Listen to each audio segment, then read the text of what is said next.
10 കൊല്ലം ഭരിച്ച CPM സർക്കാർ ഒരു ദുർബലമായ സ്ഥിതിയിൽ കേരളത്തിൻ്റെ ഇക്കോണമിയെ കൊണ്ടുവച്ച് ഇന്ന് കുറെല്ലാം വാഗ്ദാനം കൊടുക്കുന്നു. ഇത് ജനങ്ങളെ വിഡ്ഢിയാക്കാനും ജനങ്ങളുടെ സാമാന്യ ബുദ്ധി ചോദിക്കുന്ന ഒരു ബഡ്ജറ്റാണ്.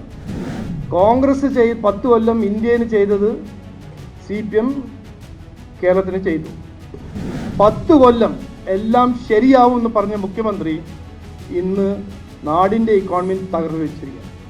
അതുകൊണ്ടാണ് ഈ ബഡ്ജറ്റിൽ തൊഴിലിനെ കുറിച്ച് ഒരു വാക്കില്ല, വിലക്കയറ്റത്തിനെ കുറിച്ച് ഒരു വാക്കില്ല, അടിസ്ഥാന സൗകര്യങ്ങളെ കുറിച്ച് വാഗ്ദാനം മാത്രം, ആരോഗ്യ മേഖലയെയും വിദ്യാഭ്യാസ മേഖലയെ കുറിച്ച് ഒന്നും പറയാനില്ല. ശബരി റെയിലിന് കാശില്ല, NH-66 ലാൻഡ് അക്വിസിഷന് കാശില്ല, എയിംസ് ലാൻഡ് അക്വിസിഷന് കാശില്ല. പക്ഷേ നേറ്റിവിറ്റി കാർഡ്സിന് കാശുണ്ട് ബോർഡിൽ, ബഡ്ജറ്റിൽ. ഒരു ഡെറ്റ് ട്രാപ്പിലാണ് നമ്മുടെ സംസ്ഥാനത്തിൻ്റെ ഇക്കോണമി. 10 കൊല്ലം ഇവിടെ നടന്ന കഴിവില്ലായ്മയും അഴിമതിയും കുറ്റകരമായ അനാസ്ഥയാണ്.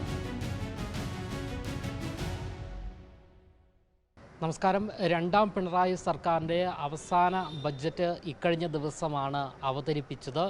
എന്തായാലും ഈ ഒരു ബഡ്ജറ്റിലുണ്ടായ അപാകതകളും മറ്റ് പാകപ്പിഴകളെയെല്ലാം തന്നെ ചൂണ്ടിക്കാണിച്ചുകൊണ്ടും നിരവധി വിഷയങ്ങൾ ഉന്നയിച്ചുകൊണ്ടും ഇപ്പോൾ BJP സംസ്ഥാന അധ്യക്ഷനായ ശ്രീ രാജീവ് ചന്ദ്രശേഖർ മാധ്യമങ്ങളോട് പ്രതികരിക്കുകയാണ്. കഴിഞ്ഞ കുറച്ച് ദിവസം മുമ്പ് ബഹുമാനപ്പെട്ട പിണറായി വിജയൻജിയുടെ സർക്കാർ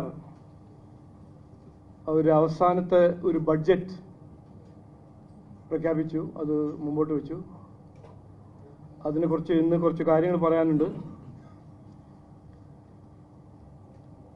ഈ നാടിൻ്റെ സാധാരണ ജനങ്ങളെ ബാധിക്കുന്നത് ഇന്ന് 10 കൊല്ലം പിണറായി വിജയൻജിയുടെ സർക്കാരിൻ്റെ ടേം കഴിയുമ്പോൾ ഇന്ന് ബാധിക്കുന്ന കാര്യങ്ങൾ എന്താണ്? രാജ്യത്തിൽ ഏറ്റവും കൂടുതൽ തൊഴിലില്ലായ്മ, രാജ്യത്തിൻ്റെ ഏറ്റവും ഭീകരമായ വിലക്കയറ്റം, തൊഴിലുണ്ടെങ്കിൽ സർക്കാർ ജീവനക്കാർക്ക് ശമ്പളം കിട്ടാത്തൊരു സ്ഥിതി, പെൻഷനറാണെങ്കിൽ 4-5-6 മാസമായി പെൻഷൻ കിട്ടാത്ത സ്ഥിതി, ജനങ്ങൾക്ക് അടിസ്ഥാന സൗകര്യങ്ങൾ ഇല്ലാത്തൊരു സ്ഥിതി, ആരോഗ്യ മേഖലയും വിദ്യാഭ്യാസ മേഖലയിലും നിങ്ങളെല്ലാവർക്കും കാണുന്ന സ്ഥിതി. ഇത് 10 കൊല്ലം എല്ലാം ശരിയാവും എന്ന് വാഗ്ദാനം കൊടുത്ത് ഭരിച്ച പിണറായി വിജയൻജിയുടെ അവസാനത്തെ ബഡ്ജറ്റിൽ ഇതിനെക്കുറിച്ച് ഒന്നും അദ്ദേഹമോ അദ്ദേഹത്തിൻ്റെ ധനകാര്യമന്ത്രി ഒന്നും പറയാനുണ്ടായിരുന്നില്ല. പക്ഷേ ഞാൻ എല്ലാവരെയും ഓർമ്മിപ്പിക്കുന്നു, ആരും മറന്നിട്ടില്ല എന്ന് എനിക്കൊരു നല്ല വിശ്വാസമുണ്ട്. ഇതുപോലെ തന്നെ 2004 മുതൽ 2014 ഭരിച്ച കോൺഗ്രസ് പാർട്ടി, UPA, CPMന്റെ പിന്തുണ കൊണ്ട് ഭരിച്ച കോൺഗ്രസ് പാർട്ടി അവരുടെ അവസാനത്തെ ബഡ്ജറ്റിൽ വാഗ്ദാനങ്ങൾ മാത്രം 10 കൊല്ലം കോൺഗ്രസ് ഭരിച്ച ഇന്ത്യയെ ഏറ്റവും ദുർബലമായ ഒരു ഇക്കോണമിയാക്കി മാറ്റിയ സാഹചര്യത്തിൽ അവരുടെ ബഡ്ജറ്റിൽ അവർക്ക് ഒന്നും പറയാനുണ്ടായിരുന്നില്ല. പക്ഷെ കുറെ എല്ലാം വാഗ്ദാനങ്ങൾ കൊടുത്തു. അതുപോലെ തന്നെ 10 കൊല്ലം ഭരിച്ച CPM സർക്കാർ അതേ സ്ഥിതി, ഒരു ദുർബലമായ സ്ഥിതിയിൽ കേരളത്തിൻ്റെ ഇക്കോണമിയെ കൊണ്ടുവച്ച് ഇന്ന് കുറെല്ലാം വാഗ്ദാനം കൊടുക്കുന്നു. അത് എന്തുകൊണ്ട് 10 കൊല്ലത്തിലൊന്നും ചെയ്തില്ല എന്ന് ചോദിക്കണം. പക്ഷെ എനിക്ക് പറയാനുള്ളത്, കൃത്യമായി പറയാൻ ഉള്ളത്, ഇത് ജനങ്ങളെ വിഡ്ഢിയാക്കാനും ജനങ്ങളുടെ സാമാന്യ ബുദ്ധി ചോദിക്കുന്ന ഒരു ബഡ്ജറ്റാണ്. ഈ 2026 പെൻഷൻ പ്രഖ്യാപിക്കുന്നു. ഇതുപോലെ തന്നെയായിരുന്നു കോൺഗ്രസ് 2014. എനിക്ക് ഇപ്പോഴും ഓർമ്മയുണ്ട്, ഞാൻ പാർലമെന്റ് ആയിരുന്നല്ലോ. നരേന്ദ്രമോദിജി 1 റാങ്ക് 1 പെൻഷനെ കുറിച്ച്, നമ്മളുടെ സൈനികർക്ക് വേണ്ടി 1 റാങ്ക് 1 പെൻഷനെ കുറിച്ച് നരേന്ദ്രമോദി അന്ന് ഗുജറാത്തിന്റെ CM ആയിരുന്നു. BJP അധികാരത്തിൽ വന്ന് അത് ചെയ്യും എന്ന് പറഞ്ഞപ്പോൾ 2014 ബഡ്ജറ്റിൽ കോൺഗ്രസ് വേഗം ഞങ്ങളും ചെയ്യും 10 കൊല്ലമായിട്ട് ഒന്നും ചെയ്യാത്ത കോൺഗ്രസ് ഞങ്ങളും ചെയ്യും എന്ന് പറഞ്ഞ് 50 കോടി എന്തോ ബഡ്ജറ്റിൽ അതിന് പ്രാവധാനം പ്രഖ്യാപിച്ചു. അത് മറ്റൊരു കാര്യമാണ്. 1 റാങ്ക് 1 പെൻഷന് 50 കോടിയല്ല, 500 കോടിയല്ല, 25,000 കോടിയാണ് നരേന്ദ്രമോദിജിയുടെ സർക്കാർ കൊടുത്തത്. അത് മറ്റൊരു കാര്യം. പക്ഷേ ഈ രണ്ട് CPM-ലും കോൺഗ്രസിലും അവരുടെ ഇക്കണോമിക് മാനേജ്മെന്റിലും ഒരു വ്യത്യാസമില്ല എന്ന് ഞാൻ പറയാൻ ആഗ്രഹിക്കുന്നു. അത് മാത്രമല്ല, ഈ ബഡ്ജറ്റ് പരിശോധിച്ച് പഠിച്ചാൽ 10 കൊല്ലം അവരുടെ ഭരണത്തിന്റെ ഫലങ്ങളെല്ലാം നമ്മൾ പഠിച്ചാൽ, ആലോചിച്ച് പഠിച്ചാൽ, കോൺഗ്രസ് 10 കൊല്ലം ഇന്ത്യന് ചെയ്തത് CPM കേരളത്തിന് ചെയ്തു. ഞാനൊരു 4-5 സ്ലൈഡ് ഇടാൻ ആഗ്രഹിക്കുന്നു. ഇതാണ് നമ്മുടെ നാടിൻ്റെ സ്ഥിതി. 92%, 100 രൂപ ഈ സ്റ്റേറ്റ് റവന്യൂ ആയിട്ട് കിട്ടുമ്പോൾ 92 രൂപ കടം, പലിശ, പെൻഷൻസിന് പോകുന്നു.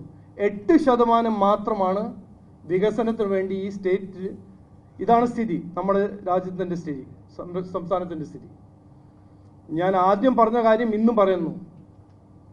ഇതൊരു ഇക്കോണമി അല്ല, ഇതൊരു പോൺജി സ്കീമാണ്.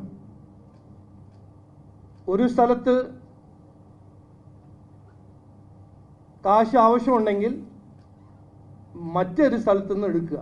അതല്ലേ ഈ തിരുവനന്തപുരം കോർപ്പറേഷൻ നടന്ന ഒരു ഉദാഹരണമായിട്ട് പറയാം. SC/ST ഫണ്ടിൽ നിന്നെടുത്ത് മറ്റൊരു കാര്യത്തിന് വേണ്ടി സംസ്ഥാന സർക്കാർ ഉപയോഗിക്കുന്നു. അപ്പോൾ ഇത് ഒരു ഒഫീഷ്യലായിട്ട് ഇപ്പോൾ ഈ ബഡ്ജറ്റിനെ കുറിച്ച് എനിക്ക് എന്തെങ്കിലും പറയാനുണ്ടെങ്കിൽ, BJP NDAക്ക് പറയാനുണ്ടെങ്കിൽ, ഇന്ന് ഞാൻ കൃത്യമായി പറയാൻ ആഗ്രഹിക്കുന്നത്, 2014 പോലെ ഇന്ത്യൻ്റെ ബഡ്ജറ്റ്, ഇന്ത്യൻ്റെ ഇക്കോണമി തകർത്തി വെച്ച കോൺഗ്രസ്, അതേപോലെ തന്നെ കമ്മ്യൂണിസ്റ്റ് പാർട്ടി, ബഹുമാനപ്പെട്ട മുഖ്യമന്ത്രി 10 കൊല്ലം എല്ലാം ശരിയാവും എന്ന് പറഞ്ഞ മുഖ്യമന്ത്രി ഇന്ന് നാടിൻ്റെ ഇക്കോണമി തകർത്ത് വെച്ചിരിക്കുക. അതുകൊണ്ടാണ് ഈ ബഡ്ജറ്റിൽ തൊഴിലിനെ കുറിച്ച് ഒരു വാക്കില്ല,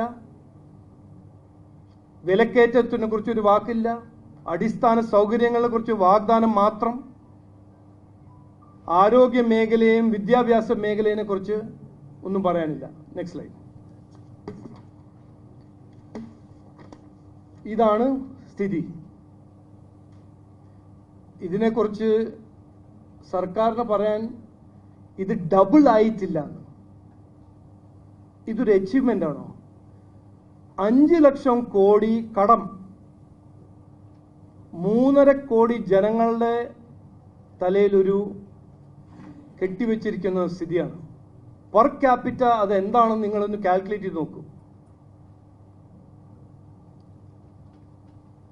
ഇത് എങ്ങനെയാണ് റീപേ ചെയ്യാൻ പോകുന്നത്? ആരാണ് റീപേ ചെയ്യാൻ പോകുന്നത്? ഇത് പുതിയ തലമുറ, വരുന്ന പുതിയ ജനറേഷൻ. ഈ കടം അവരെ ബാധിക്കാൻ പോവല്ലേ? ഈ കടത്തിൻ്റെ ഫലം എന്താണ്? നാളെയോ മറ്റന്നാളോ വരുന്ന കൊല്ലത്തിൽ ഈ കടം കൊടുക്കാൻ ഇന്നിപ്പോൾ 92% ഈ സംസ്ഥാനത്തിൻ്റെ റവന്യൂ, ഞാൻ പറഞ്ഞ പോലെ കടവും പലിശയും പെൻഷൻസിനാണ് പോകുന്നത്. ഇനി വരാൻ പോകുന്ന കാലത്ത് അത് എന്താ 100% ആവുമോ? അപ്പോൾ വികസനത്തിന് വേണ്ടി കാശുണ്ടാവില്ലേ? ഇതാണോ ഇവരുടെ കാഴ്ചപ്പാട്? ഇത് ചോദിക്കേണ്ട ഒരു ചോദ്യമാണ്. ഇത് ചോദിക്കണം, ഇതിനെക്കുറിച്ച് ആലോചിക്കണം.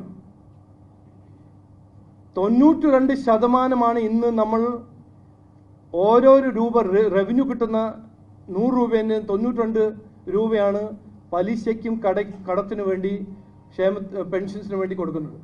അപ്പോൾ പുതിയ തലമുറയ്ക്കോ നാടിൻ്റെ വികസനത്തിന് വേണ്ടി എവിടുന്ന് കാശ് കിട്ടും? ഇനിയും കടം വാങ്ങിച്ചിട്ടോ? ഇതാണ് ഒഫീഷ്യലി ഒരു ഡെറ്റ് ട്രാപ്പ്. നെക്സ്റ്റ്.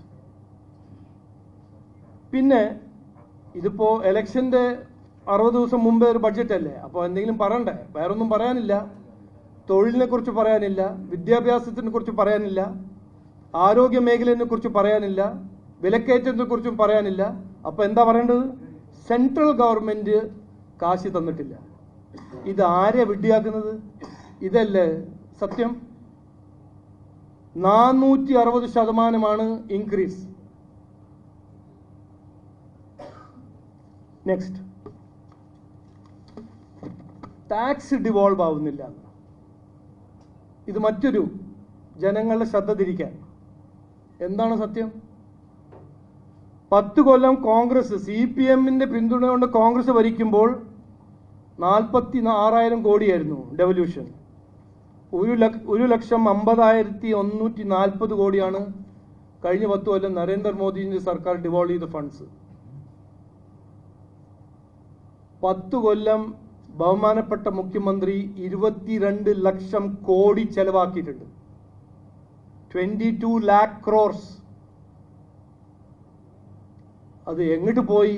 എവിടെ പോയി? എന്ത് ചെയ്തു? എന്തുകൊണ്ടാണ് ഇന്നും ഹോസ്പിറ്റൽസിൽ പേഷ്യൻസ് മരിക്കുന്നത്? എന്തുകൊണ്ട് കുടിവെള്ളം കോൺട്രാക്ടേഴ്സിന് കാശ് കിട്ടുന്നില്ല? എന്തുകൊണ്ട് പെൻഷൻ കിട്ടുന്നവർക്ക് 6-5 മാസം കഴിഞ്ഞിട്ടാണ് പെൻഷൻ കിട്ടുന്നത്? സർക്കാർ ജീവനക്കാർക്ക് ശമ്പളം സമയത്ത് കിട്ടുന്നില്ല. അപ്പോൾ 22 ലക്ഷം കോടി എങ്ങോട്ട് പോയി? എവിടെ പോയി? എന്ത്? ഇത് ഈ ഒരു ഇക്കണോമിക് മിസ്മാനേജ്മെന്റ്. അടുത്തത്, ഈ 10 കൊല്ലം കഴിഞ്ഞ് എത്രയോ കൊല്ലം ക്ഷേമ പദ്ധതികളെല്ലാം 5-6 മാസം കഴിഞ്ഞ് കിട്ടുന്ന സ്ഥിതി. ഇതെല്ലാം ജനങ്ങൾ മറക്കൂ. എന്നിട്ടാണ് ഇലക്ഷൻ്റെ 60 ദിവസം മുമ്പ് പറയുന്നത് എല്ലാവർക്കും പെൻഷൻ സമയത്ത് കിട്ടുന്നു. അവരുടെ മാനിഫെസ്റ്റോ പറഞ്ഞതായിരുന്നേ, 2016 മാനിഫെസ്റ്റോയും 21 മാനിഫെസ്റ്റോ 2500 മാസം പെൻഷനാണ്. ഇപ്പോൾ അവർ പറയുന്നത് പെൻഷൻ ഒരു റൈറ്റ് അല്ല, അവകാശമല്ല. നെക്സ്റ്റ്. ഒരു ഒറ്റ സംസ്ഥാനമുള്ളൂ ഇന്ത്യയിൽ PM ആവാസ് യോജന, പാവങ്ങൾക്ക് വീടുണ്ടാക്കുന്ന പ്രോഗ്രാമിൽ വീടുണ്ടാക്കാത്തത്, ആ പദ്ധതി നടപ്പിലാക്കാത്ത ഒരു ഒറ്റ സർക്കാരുള്ളൂ ഇന്ത്യയിൽ. അതാണ് ബഹുമാനപ്പെട്ട മുഖ്യമന്ത്രി പിണറായി വിജയന്റെ സർക്കാർ. 3 ലക്ഷം ജനങ്ങൾക്ക് വീട് കിട്ടുന്നതായിരുന്നു, കിട്ടിയില്ല. ഇതിനെക്കുറിച്ച് ബഡ്ജറ്റിൽ ഒരു വാക്കില്ല. ഇത് മാത്രമല്ല, നിങ്ങൾക്ക് എല്ലാവർക്കും അറിയാം, PM ആയുഷ്മാൻ 70 വയസ്സിന് മേലെ പാവങ്ങൾക്ക് ഫ്രീ ആയിട്ട് ഒരു ഇൻഷുറൻസ് സ്കീം നടപ്പിലാക്കാത്ത ഒരു സർക്കാരാണ് പിണറായി വിജയൻജിയുടെ സർക്കാർ. അതിനെക്കുറിച്ചൊരു വാക്ക് പറഞ്ഞില്ല ബഡ്ജറ്റിൽ. കുടിവെള്ളം 32 ലക്ഷം വീട്ടുകൾ ഇന്നും കുടിവെള്ളമില്ല. 10 കൊല്ലം കഴിഞ്ഞു. 6000 കോടിയുടെ ഇന്നും പൈപ്പ് കോൺട്രാക്ടേഴ്സ്, കുടിവെള്ളം കോൺട്രാക്ടേഴ്സിന് കാശ് കൊടുത്തിട്ടില്ല. ഇന്നും രാജ്യത്തിൽ ഒരു ബോട്ടം ഹാഫിലാണ് കേരളത്തിൻ്റെ കുടിവെള്ള കവറേജ്. 55.54% ആണ് കുടിവെള്ളം കവറേജ്. ജൽജീവൻ മിഷൻ്റെ പ്രോഗ്രാം, ഞാൻ മന്ത്രിയായിരുന്നു ജൽജീവൻ മിഷൻ്റെ, അപ്പോൾ ഇതിനെക്കുറിച്ച് എനിക്ക് കൃത്യമായി അറിയാം. പിന്നെ ഇതിനെക്കുറിച്ചും ബഡ്ജറ്റിൽ ഒരു വാക്കില്ല. റബ്ബർ സപ്പോർട്ട് പ്രൈസ് ആരായിരുന്നു മാനിഫെസ്റ്റോയിൽ പറഞ്ഞത് 250 രൂപ budget support price, minimum support price കൊടുക്കുന്നു? എല്ലാം ശരിയാവുമെന്ന് പറഞ്ഞ CPM ഇന്ന് എന്താ കൊടുക്കുന്നത്? 200 രൂപ. ഇതിനെക്കുറിച്ചൊരു വാക്കില്ല. നെക്സ്റ്റ്. KSRTC നോക്കൂ. KSRTC ജീവനക്കാർ, എനിക്ക് പേഴ്സണലായിട്ട് അറിയാം. 2 കൊല്ലമായിട്ട് ഞാൻ അവരുടെ പരാതിയും അവരുടെ കംപ്ലയിൻസ് എല്ലാം എനിക്ക് കിട്ടിയിട്ടുണ്ട്. 5-6 മാസം കഴിഞ്ഞിട്ട് ശമ്പളം. ഇതിനെക്കുറിച്ച് ഒരു വാക്കില്ല ബഡ്ജറ്റിൽ. നെക്സ്റ്റ്, ഇതെന്താണ് ഇതിൻ്റെ ഒരു മെസ്സേജ്? കുട്ടികൾക്ക് ലൈഫ് ഇൻഷുറൻസോ? അത് എന്തുകൊണ്ട്? അപ്പോൾ ശിവൻകുട്ടി ജി നമ്മുടെ ബഹുമാനപ്പെട്ട വിദ്യാഭ്യാസ മന്ത്രി 75% സ്കൂള് സുരക്ഷിതമല്ല എന്ന് പറയുമ്പോൾ കുട്ടികൾക്ക് ലൈഫ് ഇൻഷുറൻസ് കൊടുക്കാനാണോ ഇത്? എന്തുകൊണ്ട് സ്കൂളിന് നന്നാക്കുന്നില്ല? 75% സ്കൂൾ, ഞാനല്ല പറഞ്ഞത്, ബഹുമാനപ്പെട്ട വിദ്യാഭ്യാസ മന്ത്രിയാണ് അസംബ്ലിയിൽ പറയുന്നത്. 75% ഗവൺമെന്റ് സ്കൂൾ സുരക്ഷിതമല്ല, അൺസേഫ് ആണ്. അതുകൊണ്ടാണോ ലൈഫ് ഇൻഷുറൻസ് കുട്ടികൾക്ക് കൊടുക്കുന്നത്? ഞാൻ ചോദിക്കുന്നു, അത് ക്ലാരിഫൈ ചെയ്യട്ടെ. Next, MNREGA fraud. ഇത് എന്തിനാണ് ജനങ്ങളെ വിഡ്ഢിയാക്കാൻ ഒരു ശ്രമം? 10 കൊല്ലം ഭരിച്ചു, നിങ്ങൾ ചെയ്ത കാര്യങ്ങളൊന്ന് പറയൂ. ഇത് എല്ലാ സ്ലൈഡിലും 10 കൊല്ലം ഭരിച്ച CPM എന്ത് ചെയ്തു എന്ന് പറയാൻ ആഗ്രഹിക്കുന്നില്ല. പക്ഷെ ഓരോരോ കാര്യങ്ങളിൽ നുണ പറയാ, സെൻട്രൽ ഗവൺമെന്റിനെ കുറിച്ച് ഒരു പ്രചരണം നടത്തുക. ആ വഴിയാണോ നിങ്ങൾ വോട്ട് നേടാൻ പോകുന്നത്? എന്താണ് മൻരേഗന്റെ സത്യം?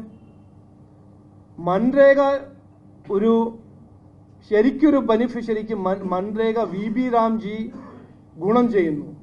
കൂടുതൽ ദിനങ്ങൾ, ഫ്ലെക്സിബിലിറ്റി ഉണ്ട്.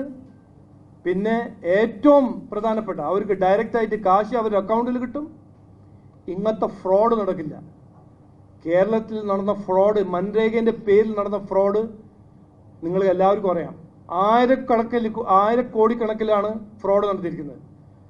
JCB കൊണ്ട് പണി ചെയ്യുക, എന്നിട്ട് ജനങ്ങളുടെ പേരിൽ കാശെടുക്കുക. അത് റിഫോം ചെയ്യുമ്പോൾ, അത് നിർത്തുമ്പോൾ, അതിനു വേണ്ടി ഒരു പുതിയ പദ്ധതി കൊണ്ടുവരുമ്പോൾ അതൊരു പ്രചരണമായിട്ട് മൻരേഗ ഞങ്ങൾ ബാധിക്കുന്നു, ഞങ്ങൾ അത് നിർത്താൻ നോക്കുന്നു. നെക്സ്റ്റ്, ശബരി റെയിലിന് കാശില്ല, NH-66 ലാൻഡ് അക്വിസിഷന് കാശില്ല, എയിംസ് ലാൻഡ് അക്വിസിഷന് കാശില്ല. പക്ഷെ നേറ്റിവിറ്റി കാർഡ്സിന് കാശുണ്ട് ബോർഡിൽ, ബഡ്ജറ്റിൽ. ഇന്നൊരു പേപ്പറിൽ ഒരു ആർട്ടിക്കിളാണ്, ഇതൊന്ന് നിങ്ങളെല്ലാവരും വായിക്കണം. ഈ CAA, SIR ഇതിനെല്ലാം ഒപ്പോസ് ചെയ്യുന്ന പാർട്ടിയാണ് CPM കോൺഗ്രസ്, രണ്ടുപേരും. നേറ്റിവിറ്റി കാർഡ് കൊടുക്കാൻ ഇറങ്ങിയിരിക്കുകയാണ്, അതിന് കാശുണ്ട്. പക്ഷേ ഇവിടെ നടക്കുന്ന ഇല്ലീഗൽ ഇമിഗ്രേഷനും ഫേക്ക് ആധാർ കാർഡ് വഴി വോട്ടർ ലിസ്റ്റിൽ കയറുന്നതും ഇതിനെക്കുറിച്ച് ഒന്നും പറയാനില്ല. അവസാനം എനിക്ക് പറയാനുള്ളത്, ഇക്കോണമിനെ കുറിച്ച് എനിക്ക് കുറച്ച് അറിയാം, അതുകൊണ്ട് ഞാൻ പറയാണ്. ഒരു ഡെറ്റ് ട്രാപ്പിലാണ് നമ്മുടെ സംസ്ഥാനത്തിൻ്റെ ഇക്കോണമി. ഫിസ്ക്കൽ FRBM, പാർലമെന്റ് പാസ്സാക്കിയ FRBM ആക്ട് ബ്രീച്ച് ചെയ്യുന്ന ഒരു സ്റ്റേറ്റ് ആണ് കേരളം. ഈ 34% ഡെറ്റ് GSDPനെ 34% ഓഫ് GSDP ആയി. ഞാൻ പറഞ്ഞ പോലെ ഇന്നിപ്പോൾ കടം വാങ്ങിച്ചിട്ടാണ് പലിശ കൊടുക്കുന്നത്, കടം വിട്ടുകൊടുക്കുന്നത്. ഈ സ്ഥിതി 10 കൊല്ലം മുമ്പേ ഉണ്ടായിരുന്നില്ല. 10 കൊല്ലം എല്ലാം ശരിയാവും എന്ന് പറഞ്ഞ് വാഗ്ദാനം കൊടുത്ത പിണറായി വിജയൻജിയാണ് ഇത് ചെയ്ത് ഈ സ്ഥിതിയിൽ നമ്മളെ കൊണ്ടുവച്ചിരിക്കുന്നത്. ഇന്നും വെൽഫെയറിൻ്റെ പേരിൽ എത്രയോ വാഗ്ദാനം കൊടുക്കുന്ന CPM-ഉം കോൺഗ്രസ് പാർട്ടിയും ഇതിനെക്കുറിച്ച് ഒരു ഉത്തരം തരണം. കോൺഗ്രസിൻ്റെ പേര് ഞാൻ എന്താണ് ഞാൻ എടുക്കുന്നത്? പ്രതിപക്ഷ പാർട്ടിയിൽ 10 കൊല്ലമായിട്ട് ഇരുന്ന കോൺഗ്രസ് പാർട്ടിയായിരുന്നു. ഇതിനെക്കുറിച്ച് ഒരു വാക്കും അസംബ്ലിയിൽ പറഞ്ഞിട്ടില്ല. ഈ കടത്തിനെ കുറിച്ചോ വെൽഫെയർ സബോട്ടാജിനെ കുറിച്ചോ, പിന്നെ ഈ അവസാനം ഈ പ്രചരണം, ജനങ്ങളെ ശ്രദ്ധ തിരിക്കാനും ജനങ്ങളെ വിഡ്ഢിയാക്കാൻ നോക്കുന്ന ഈ ഇലക്ഷന് മുമ്പ് ഒരു തന്ത്രം, സെൻട്രൽ ഗവൺമെൻറ് ഇത് തരുന്നില്ല, അത് തന്നില്ല, അതുകൊണ്ടാണ് നാടിൻ്റെ സ്ഥിതി ഇങ്ങനത്തെ ഒരു സ്ഥിതി. നാടിൻ്റെ സ്ഥിതി ശരിയല്ല എന്ന് അവരെന്നെ സമ്മതിക്കുന്നു. അതിൻ്റെ കാരണം 10 കൊല്ലം ഞാൻ ഒരു മടിയില്ലാണ്ട് പറയുന്നു, 10 കൊല്ലം ഇവിടെ നടന്ന കഴിവില്ലായ്മയും അഴിമതിയും കുറ്റകരമായ അനാസ്ഥയാണ്. ആ ഒരു ഭരണത്തിൻ്റെ മാറ്റാൻ സമയം ഈ ഇലക്ഷനിൽ ജനങ്ങളത് തീരുമാനിച്ച് ഈ ഭരണത്തിന് മാറ്റും എന്ന് എനിക്ക് 100% ഉറപ്പുണ്ട്.